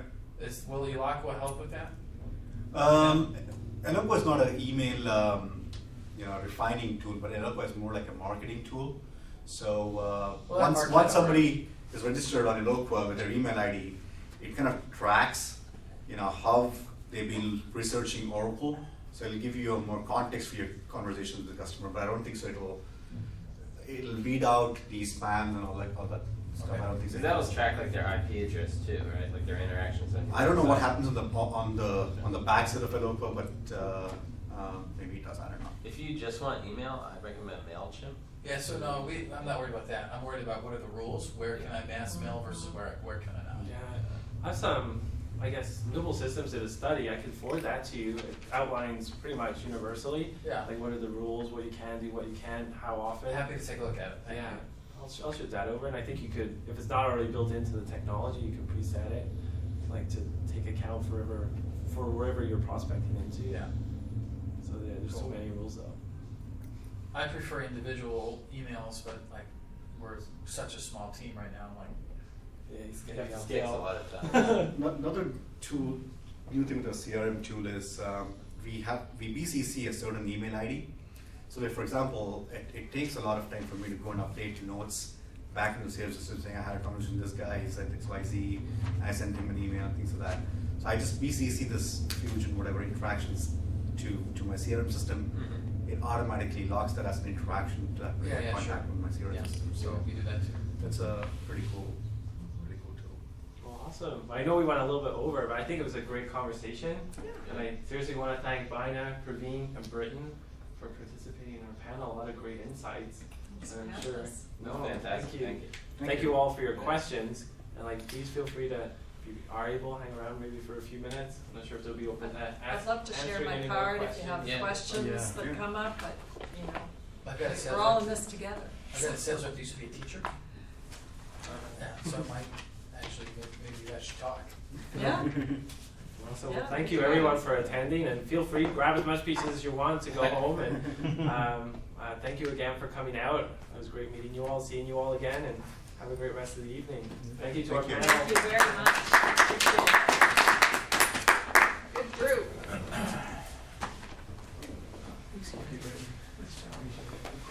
Thanks, sir. Thank you so much, Bina. Oh, That you're was so awesome. welcome. Thank You're you. so It's welcome. been It's good great. to see you again. You'll be out Yeah. next month. I'm going to Yes. InsideSales.com as a conference on Change everything, So, but I think she's so Yeah. I mean, Similar I think that there's are you some planning opportunity. on it? especially the month that I'm after is No. extremely good. I'm a big Yeah. In fact, Okay, a few so months I'm ago, gonna vote for Couchbase I'll- was dormant customers who Yeah. did life in Couchbase. Oh, wow. So that's like almost like a I startup used to be business. a marketer. Yeah, it is. Wow. Yeah. That's kind of whenever I had a new Sure. account executive come in, we give them 6-year-old leads that they haven't touched since they came in. Yeah. I'm telling them, if you Yeah. can sell something out of that, you Yeah. can sell Oh, anything. If you have So- questions or whatever. Yeah, absolutely. Nice to meet you. We'll be happy to catch up. Cool stuff. Yeah, good, good. Enjoy it. So much for coming out. It's awesome meeting you. Hopefully I can make it down next. Oh, I'd love for you to come. This is awesome. Yeah, this is great. Awesome. Thank you again. Thanks. Okay. Good to meet you. Thanks for coming out. They have nothing but customer service. Yes. We have a sales team, but, Everything is marketed.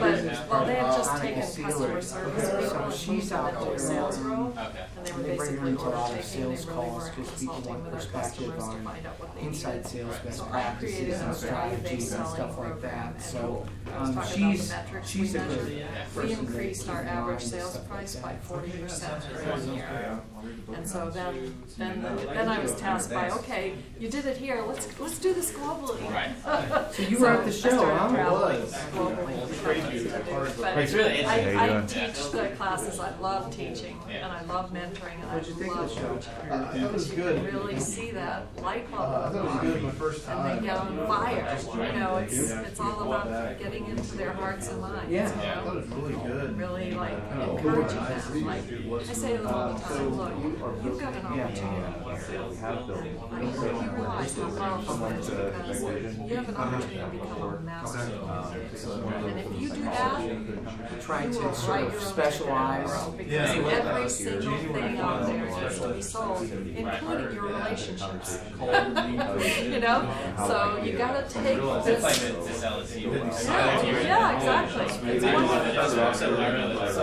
Yeah, it really is about communicating in such a way that there's passion for it, you know, that, Well, and some people, they have different techniques to keep the conversation going. Right? yeah. My whole personal life changed. Yeah. Oh, that's Interesting great. question. What's our next step?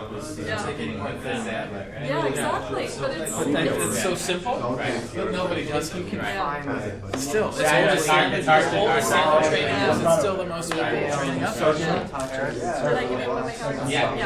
Ping me and, I saw the sign. conversation, you Yeah. know, I love doing I mean, with me, I just So started tell me using what it company myself. you're I with. think it's really I great. realized I also think it's really great in terms of everyone has your A-leads and you want to just kind Oh, of look at good. stuff coming in. Yeah, that's interesting. It's kind of all Been around a few years. it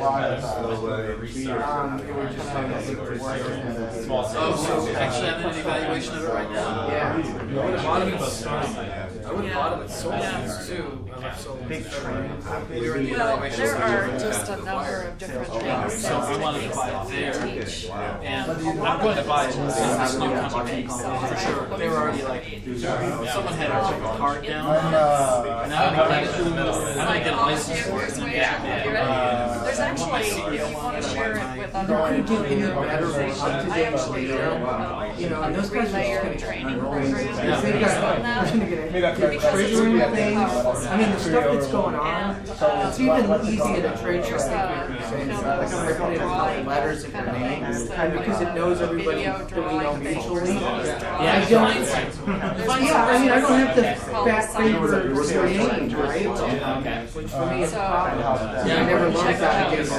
Yeah, it's just it's Oh, they got a huge syncs advantage. of the science. I mean, there was the factors of the science persuasion. Yeah. Scraping the data to help you grab, That stuff is powerful. filter on leads. I, you know, wove They that couldn't into my keep up entire with sales it. program. LinkedIn would keep changing their APIs. They gotta get out of that. You know, I'm I a bit frankly, in that, it's gonna be hard to you know, do. once you tell me my personality, I'm not like an in-your-face kind of person. I know it's not necessarily technical, but from what I see, companies that are out there are usually going to be more aggressive. I think it's the best sales strategy. Right. That's true. You know, I mean, the one thing I really believe in, pick out. you know, there's a difference between pressure and urgency. Like pressure is when I put pressure on you to do something, and that's aggressive. And then you just look at Urgency is I start a fire within you where you can't wait. And that's different. It's a whole different, whoever you they're know, related idea. to. I'm one kind of thing. Challenges, though, I read the You book, put all I those think it's people in, awesome. and then every And day you just spend a I little just have a little seeing what's softer coming out. approach to the challenger sale. Like, so, This, for instance, like like one of our that, a little competitors, comment in they do there. something totally different than us, but one of You know, like, and their then choices start will list your warming up home with with your your feelings. After So a I while, asked you them, know like, something so about that. help me You know understand, something about as this part of my guy. discovery process, I'm What did you asking questions that if the answer is You yes, can't do that. But I've been coming here, I'm coming and going. it's stratifying, you know what I mean? Like, so I'm setting them up for having an awakening. Pretty much here. Eventually, Like, I think it's so, you know, help me understand as a All my good I'm, leader you know, to set cancellation policies like 30 day or 60 day. Oh, yeah. Well, what if we didn't have a 30 day or 60 day policy? just Well, very, then, very, you know, very somebody quickly could, afterwards. it's on the last 3 nights, yeah, Next time you $2,000. see that guy, Oh, well, what would that feel like? Oh, I hate that. well, So, and the minute they answer all those questions later, when they say, well, I'm gonna look at Airbnb, you can easily say, well, remember we talked about the cancellation policies? They're a great company, they function differently than we do, you may want to look into them. Because my other customers tell me that they really like our company because we offer the ability to do that. So you might just check into that. and sometimes even prospects. So, I'm not Like, so a good salmon hog, I was like, well, we're not a good fit, that's okay, just keep it. Yeah. But I don't know. So let's be on the car, like, we're not a good fit. Like, I totally get it. And there's really nothing Anybody you you can want to talk to, like, hey, there's time. I don't want to bore. I've gotten good leads. Don't say They tell me to go to Alpine, and I know you should. anything like that. Which is fine. Like, we get somebody an additional, Because you're learning at about no cost, we get them. You don't ask for anything, so totally get it. Yeah, Numbers, yeah. Totally numbers. Airbnb is a great company, but they work by social media. The logos And that need to go out. you know, we don't do shared spaces, they do other kinds of spaces too, but, you know, Were you guys, all of the data tells us that there's about 15% of the people who go to one site to the other. So the whole different it's like ways. project They've management. been at it for almost 2 years. They took me We really to have figure out to what do. they're It's Well, we have our responsible. in-house So marketing basically, team, and we that's actually have a deal who runs based I in think Your Europe. academy here in town. And he It's used to be not the that customer. complex, but it takes, So I would get a little bit of the traction. salesperson has to understand. I know. I said, I say to So them it all has the to time, be hey, sales. you could be selling Be a copies good and you listener. could be outbound. Yeah. I mean, they do outbound, but Depending on they the outbound to size somebody who's of already the engaged with us take from like one one corner day, to so, but I hour personally think, I think major I've taken them a long way, like, we went from And even just sending taking out orders and depending on discounting how a lot many to really people actually at shows. have I wouldn't give them, I 40% wouldn't like. increase in sign their away the average book. sales But price. can I you give, sign up in but I February? say, Like, I give you this know, away. But you it's could fun. definitely be calling To me, it's overwhelming because additional I'm doing people everything right now. to I have spur a team of interest like instead of developers, all of the leads one being assistant. generated by marketing. But the other Just thing like is I did it's at great. Grace. There were lots of salespeople who were totally happy to just wait for the Greg next call Allen. to Do you have come reps in. that do that? They'll go. Grab the Sales benchmark next for year. No, they don't, and mainly because we couldn't Train sell, but if they It's a did, great asset. Yeah. they could. Yeah. You know what I mean? Like I wasn't required to do it at Hoovers, So I need but to, I was that's like, what why not? I Like, Free money. you know, pile it on. You know? So what we're gonna do, I mean, we're why actually wouldn't I? going I to have 8 hours in my day. Why Yeah, not yeah. use every morsel of it to I'm going to do the trade well, show. you know? Like, Yeah. to me, it was like, Finding out where. Yeah. what can I get that I didn't have, if I don't put this So, effort? yeah, I'm a software I think guy. you just have to have that little It's a bit mindset. of, Very yeah, you have to have that little find bit the of, person, people.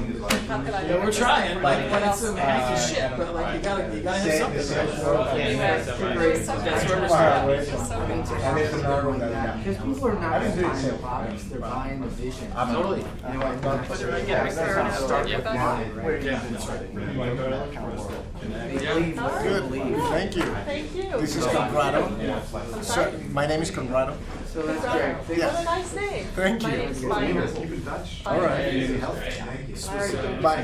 Thank you. Yes. So Yeah. let me give you mine. Yes, please. So, Hi there. sorry, I was late. I'm well. How are you? Very well. Hi. Marcus. Marcus. And who do you work for? I started my beverage company. I'm a chef. Oh, wonderful. What kind of? I do. I've been doing seafood for almost 10 years. Good. Oh, good. Yeah. Good. Unfortunately, still business development. Sure, primarily because in our industry. Right. And so we, Yes. I had to take it upon myself to learn everything. So, Yeah. Interesting. yeah. Yeah. So When I give I've you been my doing business food for all my life. So I was I telling love you it, that but I'm not a now very good salesperson. big outside. I'm out of the kitchen. Thanks for putting this up. Interaction. Sorry, I It's just a lot better. Yeah. For the first 5 minutes. Doing so many sales, and now I'm with the software. mentorship. And they can make all their Yeah. judgments. Nice. It's, Nice. So I have a. So what kind of beverage are you working on? I do iced tea. It's my favorite I'm for the drink. project Ah. I do pineapple rum, different Yeah. flavors. I'm going to. Oh, good. And I do events, and I was able to get it in one This is store. why I should be attending Good. your meetups. It's the start. Yeah. You know, the thing about every single person that's accomplished great things in their lives, at one point or another, they had this conversation where they said, well, I'm just getting started. Yeah, it's true. You know? Yeah. I mean, my husband Don't worry. knows the founder of one of the local So I companies, live and on he the said, 16th. you know, there was a Because time I'm when he organizing was our like first event. nearly a college dropout, you know? So I mean, Start out you of know, Uruguay. yeah, so it sounds like you have the right ingredient, you have a passion for what you do, Now we have which is a big deal. Correct. Having a passion for what you It's an do. 8 years old business. And I love We started with an side open of source the company. I really like learning about version. operations. So we have literally millions of users. But we developed, but they don't pay. So Good, good. they're using Well, I hope that that free. the conversation was helpful to So we you. need to convert, but we have a lot of leads. We have a lot of paid the professional Well, you know, enterprises. it's like anything. You want to surround yourself so with it feels people like you're far down that can help you fill in the gaps of what your knowledge is, you know? And Oftentimes I talk to people where, you know, they know their industry, but they don't know how to present it. So, I don't care about Yeah. sales. So that's I didn't care about that. yeah, there you go. Yeah. Well, there's lots of really great books out there that you can kind of get ideas from. And, you know, Absolutely. are you Yeah. familiar with Overdrive? That's why I crashed in when I saw it. I didn't register or anything. It's an app that you can That's exactly download what to your it's phone, and it'll give you audiobooks from the library. So, like when you're driving around, like just download a sales book on your audio on your phone and listen to them, and you'll just start to like, you know, get ideas on how you present these things, right? I think we put it. Outsourcing. I mean, if you get one little nugget from every book that you read, This is a part of the puzzle. yeah, exactly. That's right. It's part of the puzzle. It's part of like, okay, I'm on a journey to learn everything I can about how this all works, right? Right. Is he working out of Capital Technology? Not so hard. No. That's great. That's great. Yeah, well, there's one thing for sure, is you'll never be bored with talking about food. So yeah. I mean, it's, you know, it's an industry that even in down times, people are going to still treat themselves. So it's very huge. Yeah. Yeah, that's good. You picked a good thing to be passionate about. Even in a recession, people are going to still eat. I'll trade you. Bina, I think I gave you. Great. Thank you. Thank you very much. So yeah, absolutely. Let's connect and have that coffee. Oh, yes, very I've been good. procrastinating, not Parallels procrastinating, between but what you guys are I've been doing absolutely you're doing coaching the way we are. like Awesome. consumed by first hand. Yeah. And that's Share some ideas. I love share that. some it's great to be in Montevideo. So yeah, I wanted to the whole team is there, like the development team is there, and so it's gonna be easier to organize and cheaper on us, and it's kind of like interesting. We have clients on board, so most clients are of course saying sorry, it's really far away. But yeah, but they're happy that we're inviting them. We're inviting. It's got a price, but we're inviting all clients for free, so they're very happy that your team. Even if they can't, and it's 3 days. We're trying to make it a conference, so. We started doing a workshop, but we realized it was so much we wanted to tell them. You're in the right spot. Industry itself is like this, almost in its infancy. There's That a lot of people. we started expanding and then ended up being a 3 day. And But it's it's great. Oh, wow. Yeah. Well, congratulations. So what I've been doing is over the years what did we you collected I'm the sales director of our private segment team. with trial signups. That's a new role for me. We just sectioned out our sales team in So January. what I wanted to do is email everyone. Private, public, and enterprise. Since I had to Last learn it year, myself, I I had was to the research sales director what at the large. best way It was a big job. to A lot of things fell through the cracks because of the and structure. then curate. And so what we found is we had the largest growth last year that we ever had. There was very little time, so I can delegate that. And already in the first quarter, thank you. This specialization. Doing a little bit of It's really good growth. We're just looking how we can continue that and grow that. 33 total. I've got 17. About half of those are we try to looking at, I have a few sales that I'm targeting for sales development roles for my account management team. It's kind of the stepping stone into new sales. So haven't made that leap yet. nobody sounds so where a cycle comes from. that I know So enough that's one before I throw them into that. There's a language barrier. There's culturally, we're not a sales-oriented society, so it's really, really hard to find the right mindset. Just the context is not like this is. Constantly, hiring and training and promoting. Oh, yeah. Hiring and training and promoting. Yeah, one of my first moves when we did our specialization at the beginning of the year was to take our top account manager and move them into the public sector. And the manager that I have over that team is furious. I mean, tears, shaking, so mad because she was looking at the quota I had put out there for that team. Going, you give me this number and then take my best person. So look, it's the nature of the beast. Train these people up, make them as good as they can possibly be, so that we can move them into a stronger role. That's what happens. We'll bring the young ones up and do the same. We've got to grow our people. It was a tumultuous beginning of the year, but everybody's on board now that they're seeing the benefits. Shaking the familiar was rough, but it's good. I know exactly what With our you're customers, saying. right? Oh, yeah.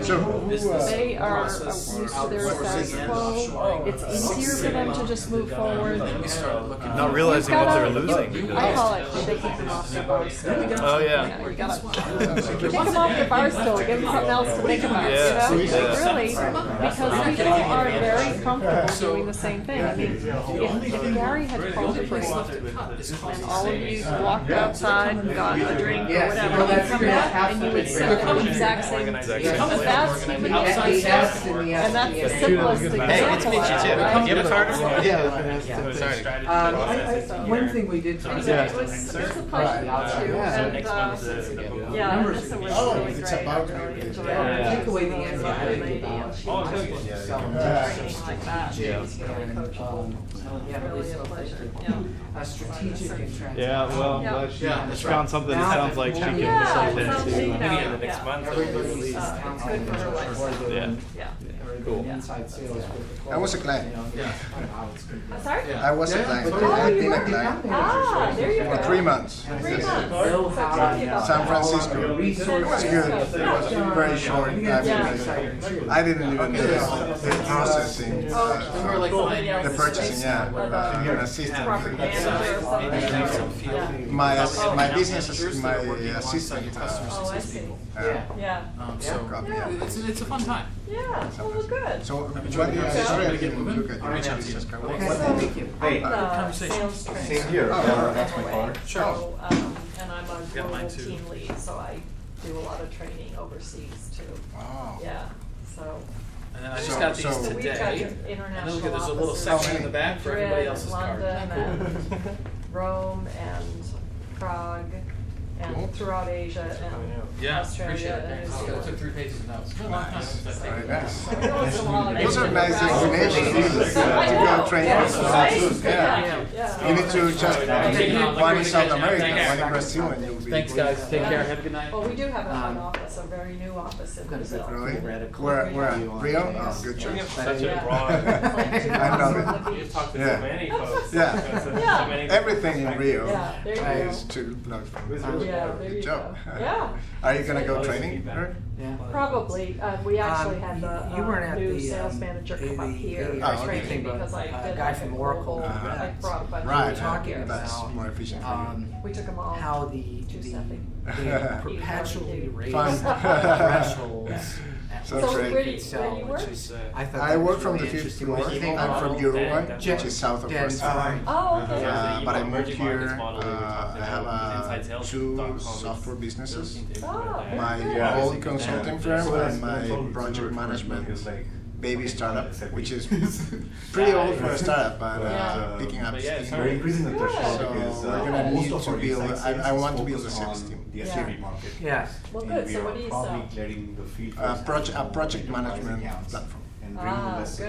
SMB, sorry, So it's inside a consultants from there. it's a little crowded market. Well, that's what I'm but saying there. It's like we the have one of the ceilings best over inside platforms there. are Yeah. rising, which means Good. the floor is under the So field. you just Finally, gotta, I can you say know, that very rising, proudly. you know, It took they us have 8 to years sell to build bigger it. deals Yeah. But, more uh, strategically. Yeah. So Yeah. we have a lot of Interesting paying too clients. to We see how have that plays many out. more clients on a free edition that we have millions of users. So the Yeah, open no source. gray hair. At the So bottom, you have we're ready to so start many accounts monetizing in that. the face. Yeah, You're very right. good, very I- good. I had Well, the you national know, we space, and started had at 100 million HomeAway to with, they just 30 took customer billion service in annual people and revenue, moved them Canada into and US. sales. Really? Thousands and Oh, I thousands. mean, of they, wow. you know, it's like, So I found well, all they my know reps the were product, focusing so on we'll just put them in Yeah. sales and million see how along they with the do. field. It's not the same. So I Not took so much. two You of know, my teams, because three of my they, teams. they really and end I up carved just out my marketplace, 100 Yes, million. whatever. yeah. If they don't And I understand told how to them that's all draw we could focus out on. what the And needs are, initially then, Exactly. you know, Exactly. you're Exactly. not Because I gonna knew have a if quality I looked at my sales. whole territory, 100 million to 20, 30 So, billion in Canada. you know, it was my I knew responsibility to 100 write million that to even program 500 that million helped was them not being called upon at all. understand the That sales was my cycle. goal. So I you wanted to get still are territory working with coverage, the I could fix the customer quotas, the service metrics, people make as it- you So find we you took- did convert we took the them. customer, Yeah, but we once they converted started them calling, to wow, oh salespeople, gosh, people and were now talking to us, I we're wasn't hiring overlapping even with more the field, people, I and wasn't we're actually conflicting, hiring Yes, people yes. with a little arguing bit about of sales deals, experience. Yeah. for the Trying to, great I imagine you know, that's have a nice easier. baseline, Yeah. of, you know, Yeah, something to work with, you know. The emo Correct. But at first, you know, The all emo? these, we're a Oh, good sorry, company, emerging we markets. take care of our people, we put them in Emo that has this position, whole other we just had to kind of. connotation. Bina. These are the sad You know, kids. they were very nice, We're very dark, you know, coachable like people, they already knew the Cure or product, all they had to something. do was give them a little You could call sales me training. Emo. Yeah. The Oracle, they have that I section. know, it's true. I But bet. it So worked, you know? you work from the building that it's by the river, like. Oh, yeah, very yeah. close to the No, river. we do have a building on. I always see East that Street, because I yeah. live very close to that Yeah, one. we do have a building down there, but we have one at Penfield, which is down near St. Edward's Oh, okay. University. Yeah. So we actually have 3 offices Wow. in town. We have So one is in this Early. headquarters, Austin's headquarters? yeah. Oh, okay, Yeah. I get it. Sweet. Yeah, well, feel free to reach out to me and Thank I you. can give you some ideas on how to get started. Thank you so much. Yeah, absolutely. Yeah. I'll do So nice to that. meet you. Likewise. Have you met? No, we're Yeah, there you introducing go. Good. just now. Thank you. Good. Well, it was so nice to meet you. Sorry I didn't know Yeah. about the meeting until No, I that's saw all right. this sign Oh. 20 minutes ago and I There you crashed go. in. Are you nearby All somewhere? right. See you I later. see you. I'm on the 5th floor. Oh, Nice is to this meet building? you. Yeah, in this Nice, building. good. So I'm bringing my 2 businesses here. One is a consulting firm. We do software development. The other one is a project management platform. Okay. And I'm going to need to build a sales team for that one. Wow. I want to build it, actually. That's exciting. Very exciting. So where did you move here, or? Yes, I still, my visa, it's not residence